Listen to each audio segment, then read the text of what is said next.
Bismillahirrahmanirrahim. How are you all? I am sure you all must be doing good, staying at home, eating healthy food, listening to your parents, following the instructions given by the government to fight with this coronavirus. Dear students, please do not eat junk food. It won't help you at all. Instead, eat healthy food that will boost your immunity system and make you strong enough to fight with any kind of virus or this coronavirus. Stay at home, eat healthy, and stay healthy. I welcome you all in the e-learning program of DPS, and today we will start our social studies. I am your social studies teacher, Mrs. Bushra Jahangir. We will start our first chapter of first term, which is the second chapter of your book, on page number 4. The topic of your chapter is climatic regions of the Muslim world. Before we start the topic, our today's topic, we should recall the basic definitions which are very relevant and which are very necessary to keep in mind.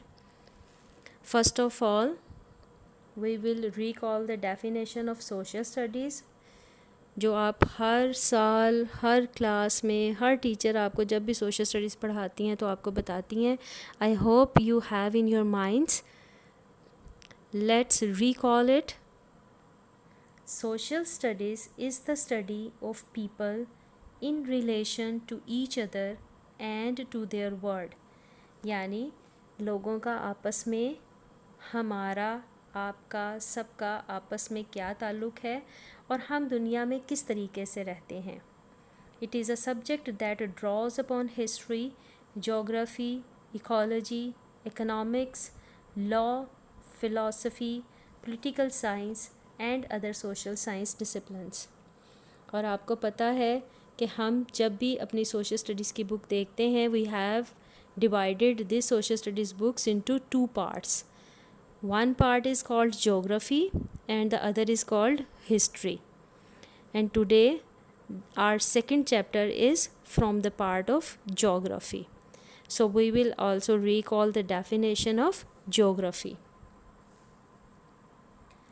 Geography is the study of physical features of the earth and its atmosphere and of human activity as it affects and it is affected by these, including the distribution of population and resources and political and economic activities. यानी geography में हम ज़मीन पर मौजूद उसके जो physical features हैं जो हमें नज़र आते हैं और उसके सराउंडिंग, उसके एटमॉस्फेयर यानी आबो हवा के बारे में और उनके असरात जो हमारी ज़िंदगियों पर पड़ते हैं और तमाम ज़िंदा चीज़ों पर पड़ते हैं, उन सब को हम डिस्कस करते हैं. अब हम ये देखेंगे पहले कि क्लाइमेट जो है इसको अफेक्ट कौन कौन सी चीज़ें करती हैं, यानी factors that affect climates. Number 1, distance from the sea. Number 2, nearest to the equator. Number 3, ocean currents. Number 4, direction of prevailing winds.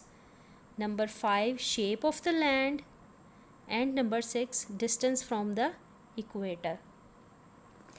It is almost point number 2 and 6 are almost the same, have the same meanings. कि equator क्या है, what is equator? आप सबको पता है equator is the center of our earth. It is an imaginary line drawn on the center of the earth. आप जितना equator के करीब होंगी उनकी climate दूसरों से different होगी, उन areas की climate में फ़र्क होगा. Before we start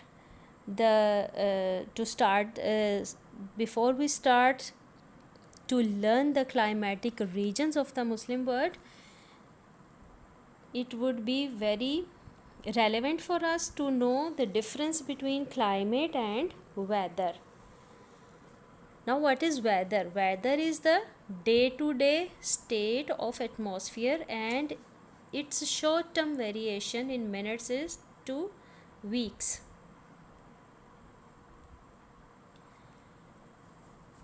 People generally think of weather as the combination of temperature, humidity, precipitation, cloudiness, visibility and wind climate and wind etc. अब वेदर को अगर हम अपनी ज़ुबान में सिंपलेस्ट वर्ड्स में देखें तो वेदर क्या है?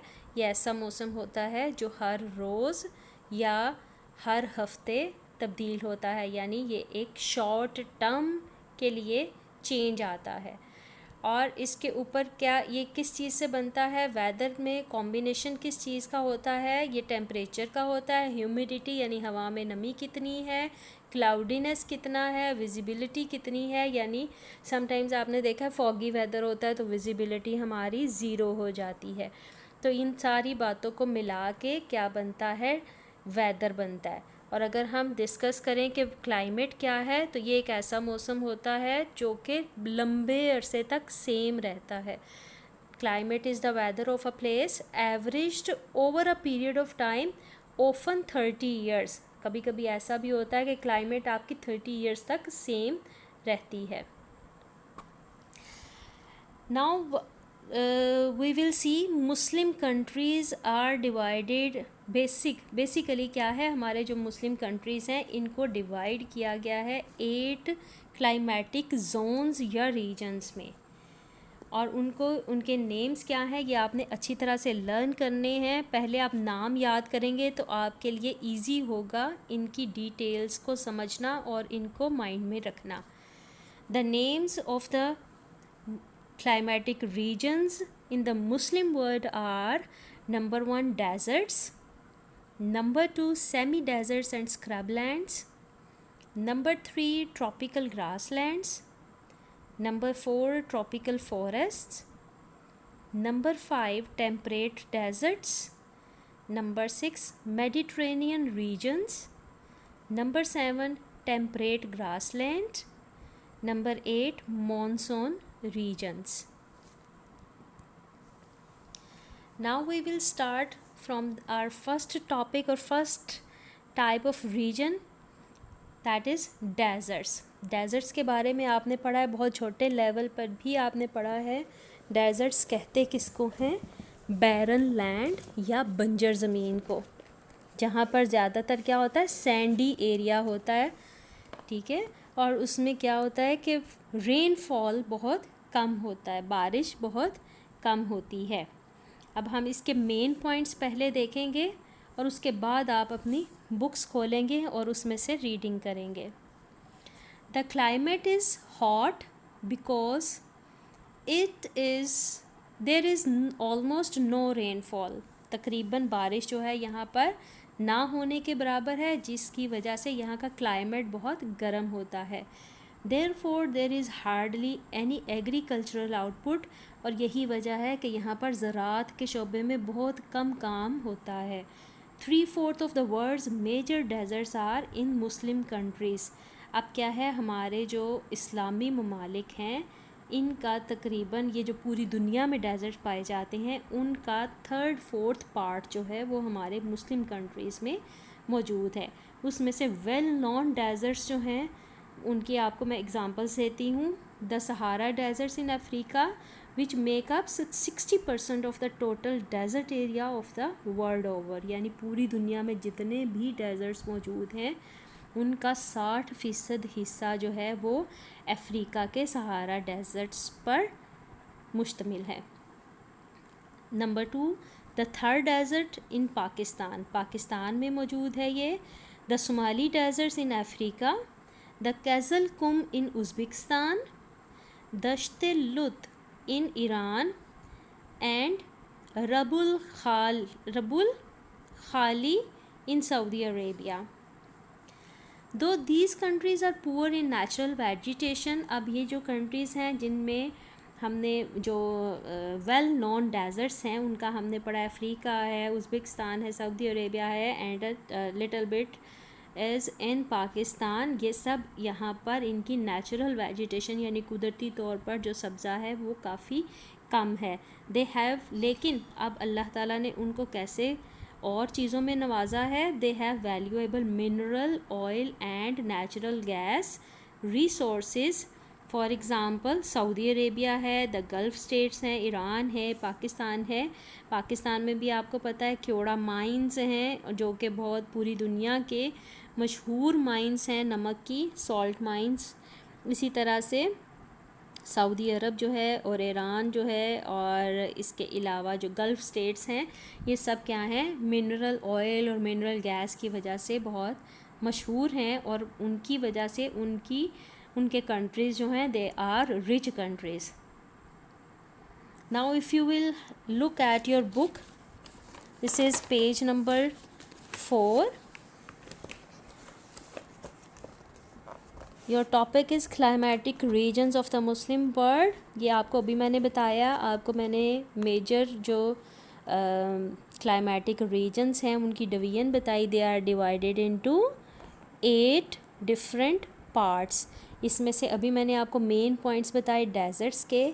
अब आप क्या करेंगे, आप अपनी बुक खोल के अपने आगे रखेंगे। मैं इसमें से आपको बताती हूँ कि आपकी बुक के अंदर जो बातें मेन पॉइंट्स मैंने बताई हैं ऑलमोस्ट वही लिखी हुई हैं। जो रह गई हैं वो हम इसकी रीडिंग करते हैं और उसके साथ साथ हम इनको डिस्कस कर लेते हैं। आपने पेंसिल अपने हाथ में रखनी है।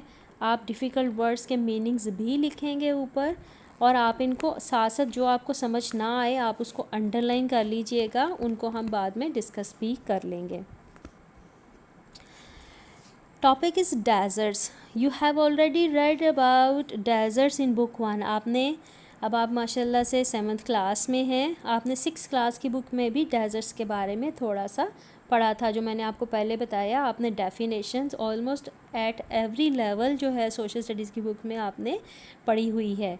यहाँ पर हम अब उससे थोड़ा सा आगे जाएंगे। Apart from some oasis, oasis क्या होता है, this is the green area in deserts, और इसको उर्दू में कहते हैं नखलिस्तान। Where water can be reached from underground sources. अब ये वो ग्रीन एरिया डेजर्ट्स में, आपको पता है कि डेजर्ट्स में सब्ज़ा बहुत कम होता है, तो यहाँ पर आपको नखलिस्तान या ओसिस जब आप कहते हैं तो ये वो एरियाज़ होते हैं जहाँ पर पानी जो है वो अंडरग्राउंड किसी न किसी रिसोर्सेज से पहुँच जाता है। लाइक अगर वहाँ पर कभी बारिश होती है, बारिश होती ज़रूर है सहरा में भी यानी डेजर्ट्स में भी बारिश होती है, लेकिन उसकी क्वांटिटी कम होती है यानी कम बारिश होती है, तो वो पानी बाज़ औक़ात कुछ जगहों पर एब्ज़ॉर्ब हो जाता है, कुछ जगहों पर जमा हो जाता है और वो डिफरेंट अंडरग्राउंड रिसोर्सेज के ज़रिए से उन इलाकों में पहुँच जाता है। Deserts have hardly any agricultural output, but some of them have immensely valuable minerals such as oil. इसकी मैंने आपको एग्जांपल्स दी कि कुछ सहराई इलाके या सहराई ममालिक ऐसे हैं जहाँ पर वेजिटेशन, नेचुरल वेजिटेशन तो नहीं है, वहाँ पर ज़राअत के काफ़ी कम ज़राए हैं, ज़राअत यानी ना होने के ऑलमोस्ट बराबर है, लेकिन वहाँ पर ऑयल और इसके अलावा बाकी बहुत सारी मिनरल्स जो हैं उनकी काफ़ी अल्लाह ताला ने काफ़ी ज़्यादा उनकी वहाँ पर कसरत से वहाँ पर मौजूद हैं। The Muslim world seems to have been allotted more than its share of deserts. और मैंने आपको बताया था कि 3rd-4th part of the world deserts is present in the Muslim world, in the Muslim countries. तो क्या है, मुस्लिम ममालिक ने, मुस्लिम दुनिया ने डेजर्ट्स का बहुत सारा इलाका अपने हिस्से में अलॉट कराया है, यानी अल्लाह की तरफ से हमें हमारे हिस्से में बहुत ज़्यादा सहरा आए हैं। Almost 3/4 of the all major deserts in the world are in Muslim territories. अब territories कहते हैं इलाके, यानी मुस्लिम इलाकों में ये सहरा पाए जाते हैं। These are the Sahara in Africa, which makes up 60% of the total desert areas in the world, the Arabian, Thar and the Somali deserts, the Kazalkam in Uzbekistan and the Shtelut in Iran. ये सारी बातें मैंने आपसे पहले discuss की थी, ये almost वही सब कुछ आपकी बुक में लिखा हुआ है। अब इसके बाद हम नेक्स्ट टॉपिक की तरफ आएंगे, which is semi deserts and scrub lands. अब सेमी डेजर्ट्स जो हैं यहाँ पर बहुत ज़्यादा दिन के वक्त गर्मी होती है और रातें ठंडी होती हैं। यहाँ पर बारिश जो है वो बहुत कम होती है, ऑलमोस्ट ना होने के बराबर, या आप कह सकते हैं कि बहुत ही कम होती है। वेजिटेशन यहाँ पर कैसी है? It is coarse tough plants and shrubs. अब कोर्स किसको कहते हैं? कोर्स कहते हैं मोटे और खुरदरे पौधे। यहाँ पर जो पौधे पाए जाते हैं वो आमतौर पर सख्त होते हैं। श्रब्स कहते हैं झाड़ियों को। यहाँ पर झाड़ी नुमा आप कह सकते हैं कि पौधे पाए जाते हैं, मोटे होते हैं, कोर्स एंड टफ प्लांट्स और सख्त होते हैं। These plants have long roots to go deep down to get water from below the surface. अब यहाँ पर क्यों इस तरह के पौधे पाए जाते हैं? इसलिए ताकि वो ज़मीन के नीचे गहराई में जा सकें और वहाँ से पानी एब्जॉर्ब करके अपने अंदर अपनी ज़रूरियात के लिए, आपको पता है कि आप पौधे अपनी खुराक खुद बनाते हैं, तो ये अपनी खुराक बनाने के लिए वहाँ से पानी को एब्जॉर्ब करके उसको इस्तेमाल कर सकें। अब जो लोग people who live in these areas, what they do and how they earn and how they spend their life, तो क्या होता है वहाँ पर लोग जो हैं people rear goats and sheep। ज़्यादातर क्या करते हैं? rear होता है चराना, तो वो क्या करते हैं? बकरियों और भेड़ों को चराते हैं। The wool from the sheep in Pakistan is good for making carpets। और इसका सबसे बड़ा, पाकिस्तान के इलाके में इसका सबसे बड़ा फ़ायदा क्या है? इनसे हमें, इन भेड़ बकरियों से हमें अच्छी किस्म की ऊन मिलती है, which is best for carpet making. आपको पता है पाकिस्तान की एक बहुत बड़ी इंडस्ट्री है कारपेट मेकिंग। इससे पाकिस्तानी बहुत ज़्यादा जो है इससे एक्सपोर्ट्स के शोबे में इसमें काफ़ी पैसा आता है, पाकिस्तान अर्न करता है, फ़ॉरेन करेंसी आती है, तो क्या है कि पाकिस्तान के लिए ये बहुत बेनिफिशियल है। The western parts of Pakistan are semi-deserts, that is Thar and Thal। अब मिसाल के तौर पर पाकिस्तान के जो इलाके, पाकिस्तान के जो वेस्टर्न एरियाज़ हैं वो सेमी डेजर्ट्स हैं, और उनकी मिसाल क्या है? थर और थल का इलाका। अगर आप इसको देखें, आपकी बुक के अंदर इसी टॉपिक में लिखा हुआ है, हमने पीछे देखा था अपना पेज नंबर 4 पर ये टॉपिक लिखा हुआ है, इसकी रीडिंग देख लेते हैं।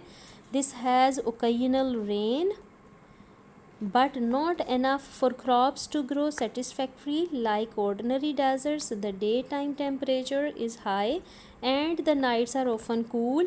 Coarse, tough plants and shrubs grow as these have long roots which go down to whatever water exists below the surface। अब इसमें ऑलमोस्ट वही सारी बातें लिखी हुई हैं, सिर्फ आपने ये वर्ड्स के मीनिंग्स याद रखने हैं। कोर्स कहते हैं मोटे पौधों को, टफ प्लांट्स कहते हैं सख्त पौधे, शरब्स कहते हैं झाड़ियों को।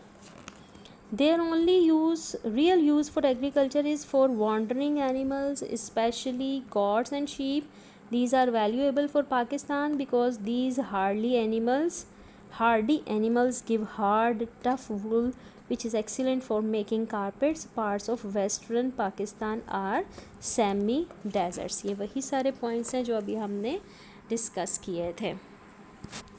Our next topic is tropical grassland।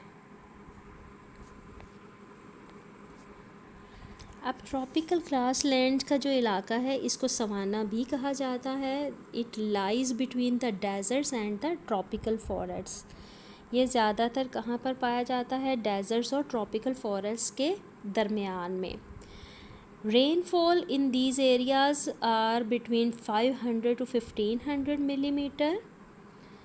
Vegetation here is just with scattered trees and tall grasses। यहाँ पर क्या है? लंबी लंबी घास होती है और बिखरे हुए पौधे, यानी दूर दूर दरख्त जो हैं वो मौजूद होते हैं।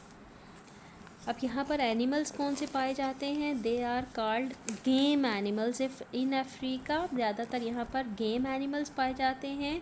गेम एनिमल्स क्या होते हैं? ऐसे जानवर जिनका शिकार किया जाता है। You can say the animals who are used for hunting, they are called game animals. Their examples are lion, giraffes, zebras, elephants, etc. Safaris are tourist attractions. Here the safari areas क्या होते हैं, जहाँ पर जंगल में जानवर भी मौजूद होते हैं. पहले पहले क्या था, it was this type of areas were present in Pakistan, but now they have been replaced with crops. अब उन इलाकों को आमतौर पर जो है उनको वहाँ पर ग्रास लैंड्स में चेंज कर दिया गया है. वहाँ पर लोगों ने अपनी रहाइश इख्तियार कर ली है. और next topic is tropical forest. अब ट्रॉपिकल फॉरेस्ट जो हैं they are almost usually located in central Africa along the equator and the south east Asia. अब क्या है, ये ज़्यादातर इन इलाकों में पाए जाते हैं, सेंट्रल अफ्रीका में और साउथ ईस्ट एशिया में.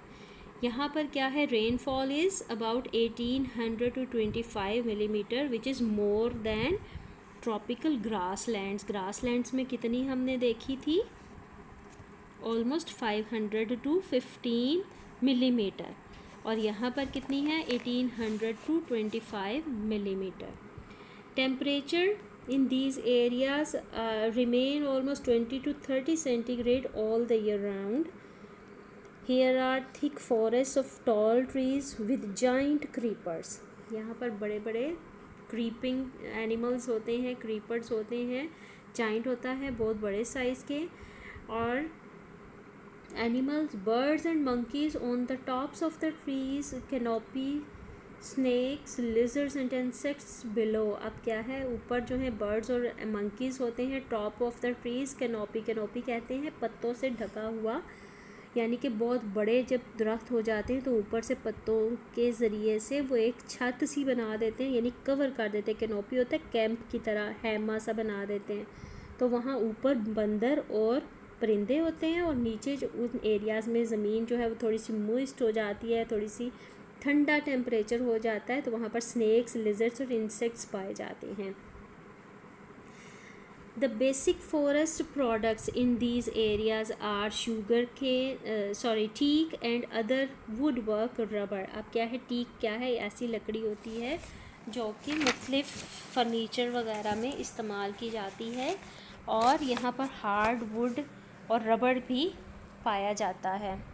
Crops in these areas are sugarcane, cocoa, mangoes, pineapple and other tropical forests.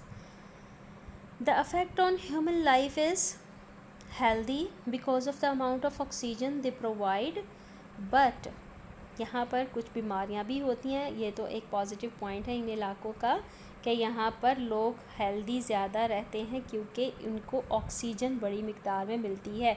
आपको पता है हमें ऑक्सीजन सबसे ज़्यादा प्लांट्स में से ही मिलती है, तो जहाँ पर ग्रीनरी ज़्यादा होगी तो वहाँ ऑक्सीजन भी आसानी से मिल जाती है. तो इस वजह से ये हेल्दी एरियाज़ हैं टू लिव, बट स्टिल यहाँ पर डिजीज़ भी हैं like malaria which are common and life threatening. Now girls, what you will do, you will read these topics at home, and I will say as a homework you will make 5 questions from each topic, write them in your book, write them with lead pencil on your book, and then you will learn their answers. Hope आपको ये सारा topic समझ आ गया होगा. जहाँ पर जो point समझ ना आए आप उसको अंडरलाइन कर लें और आप क्वेश्चन मार्क या स्टार लगा लें. We will discuss it in later lectures इंशाल्लाह. Stay home, stay at home, stay safe. अल्लाह हाफ़िज़.